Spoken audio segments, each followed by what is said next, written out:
안녕하십니까? 오늘 참석해 주셔서 감사합니다. 준비되셨으면 발표를 해주시면 되겠습니다. 감사합니다. 여러분 안녕하십니까? 계신 곳에 따라서 아침일 수도 저녁일 수도 있겠는데요. 다시 한번 한국 해사 주간에 초청해 주셔서 감사의 말씀을 드립니다. 저는 해양 데이터 교환의 끊어진 연결고리라는 제목으로 발표를 하도록 하겠습니다. 오늘 컨퍼런스에서 해양 디지털화에 대해서 이야기하고 있습니다. 이것이 정말로 무슨 뜻일까요? 해양 디지털화는 다양한 의미를 가질 수가 있습니다. 페리선이 두 개의 항만을 왕복 운영한다고 할 때 항만과 페리선 간의 디지털 솔루션을 통해 커뮤니케이션을 한다면 이것이 디지털화의 하나의 예시가 될 것입니다. 이때 표준화된 솔루션이 필요합니다. 이 페리선과 또 항만 간의 커뮤니케이션에 적합한 솔루션이 있어야 하는 것이죠. 해양 분야의 디지털화라고 할 때 중요한 것은 서로 모르는 당사자들끼리도 디지털 정보를 교환할 수 있는 그런 솔루션이 필요하다는 것입니다. 어떤 항만에 처음 입항하는 선박의 경우에 예를 들면 현지 디지털 발전 수준에 상관없이 어떠한 표준이 있어야 한다는 것이죠. 특정 항만에 처음 입항하는 선박의 경우에도 표준의 디지털 정보 교환 체계를 통해서 정보를 서로 교환할 수 있어야 한다는 뜻입니다. 그래서 표준화를 통해서 정보를 공유할 수 있어야 한다는 것이죠. 그러면 이것을 어떻게 구현할 수 있을까요? 여러 가지 디지털화 이니셔티브가 진행이 되고 있습니다. 여러 분야에서 다양한 국가들이 진행을 하고 있는데요. 이 내비게이션 이니셔티브에 대해서 들어보셨을 겁니다. IMO가 2006년에 시작한 이니셔티브인데요. 특히 이 내비게이션의 경우에 데이터 조화에 중점을 두었습니다. S100 제품 사양이 있는데요. 이 S100 제품 사양이 개발이 되어 왔습니다.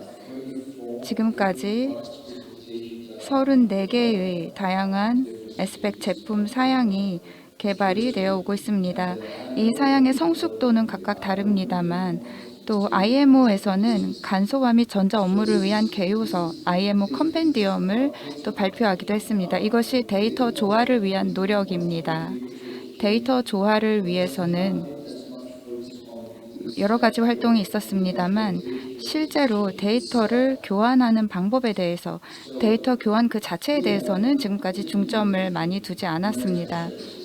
그래서 이 내비게이션의 경우에 우리가 이 내비게이션이 시작된 지는 꽤 시간이 오래되었는데요. 이 내비게이션 측면에서 이제 회사 서비스와 여러 제품 사양들이 있습니다. 또 회사 서비스 중에서 이제 5번, MS 5번의 경우에는 회사 안전정보 서비스를 제공하는 것이고요.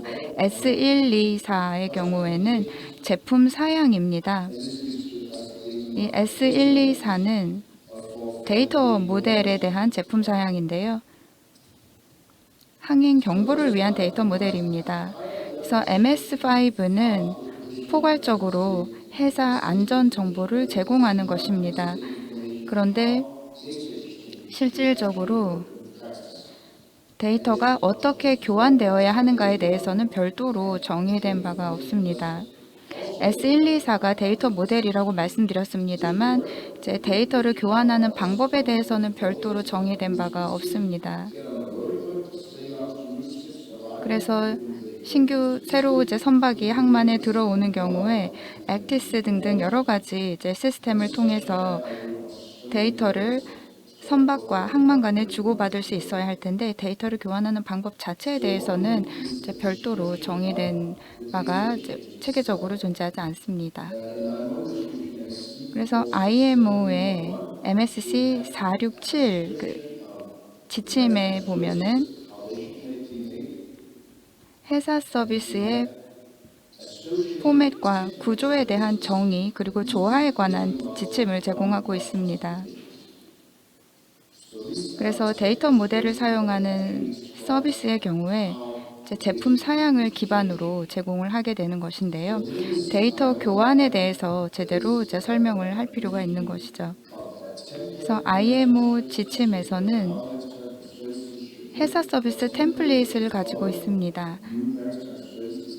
새로운 회사 서비스의 경우에 현재 개발되는 이제 서비스들이 있을 텐데요. 그런 경우에 어떤 회사 서비스 템플릿을 따라야 하는지 그런 것들이 정의가 되어 있습니다. 이것이 S백 제품 사양과 연계되어 있습니다. 그럼 기술적인 서비스는 어떨까요? 기술적인 서비스도 간략하게 IMO의 이 결의안에 언급이 되어 있습니다. 기술 서비스 템플릿이 존재하는데요. 아이알라에서 좀 더 포괄적인 G1128 회사 서비스 등록 체계를 개발했습니다. 현재 IHO의 경우에는 회사 안전 정보 그 템플릿에 대해서 그리고 항행 경보에 대해서 이 지침을 따르고 있습니다.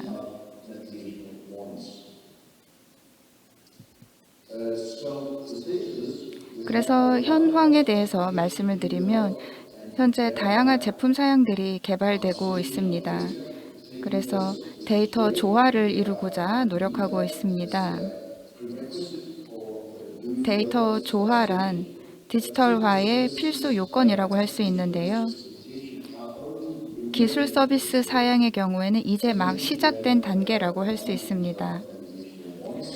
그래서 아까 말씀드린 항행 경보 등을 포함해서 여러 가지 기술 서비스가 마련되고 있습니다. 그래서 다양한 종류의 기술 서비스가 다양한 이제 제품 사양과 함께 개발이 되고 있는데요. 그래서 항해 정보에 대한 이제 기술 서비스 사양도 있습니다. 그리고 보고에 대한 기술 서비스도 있습니다만 아직 완전히 이제 개발이 된 것은 아닙니다. 그래서 기술 서비스의 경우에는 이제 개발이 시작된 지 이제 오래되지 않았다는 것이죠.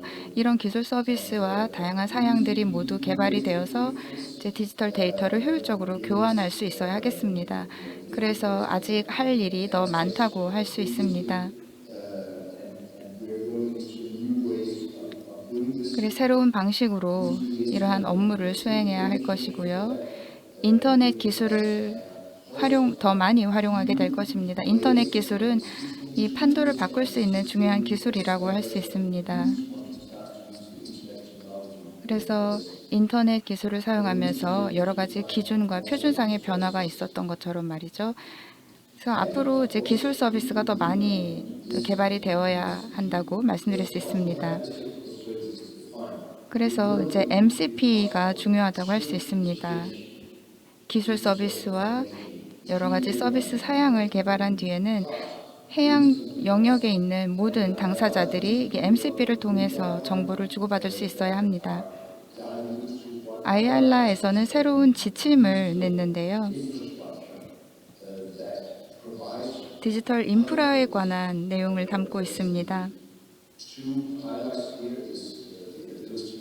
그래서 중요한 것은 회사 서비스를 이 내비게이션 맥락에서 제공하기 위해서는 이제 서비스의 인증 그리고 서비스 내용을 쉽게 검색할 수 있는 이제 발견성이 중요하다고 하겠습니다.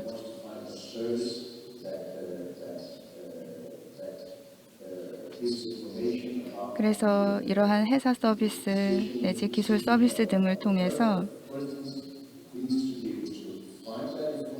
필요한 정보를 제공받고 공유할 수 있어야 하겠습니다. 그래서 선박이 접안할 때를 예를 들면 선박과 항만 간에 주고받는 정보에 대해서 그 정보에 대한 인증이 필요할 것입니다. 그리고 선박이 항만에 들어오면서 정보를 보고해야 할 때에도 해당 정보의 그 진본성에 대해서 인증을 할 수 있어야 하는 것이죠.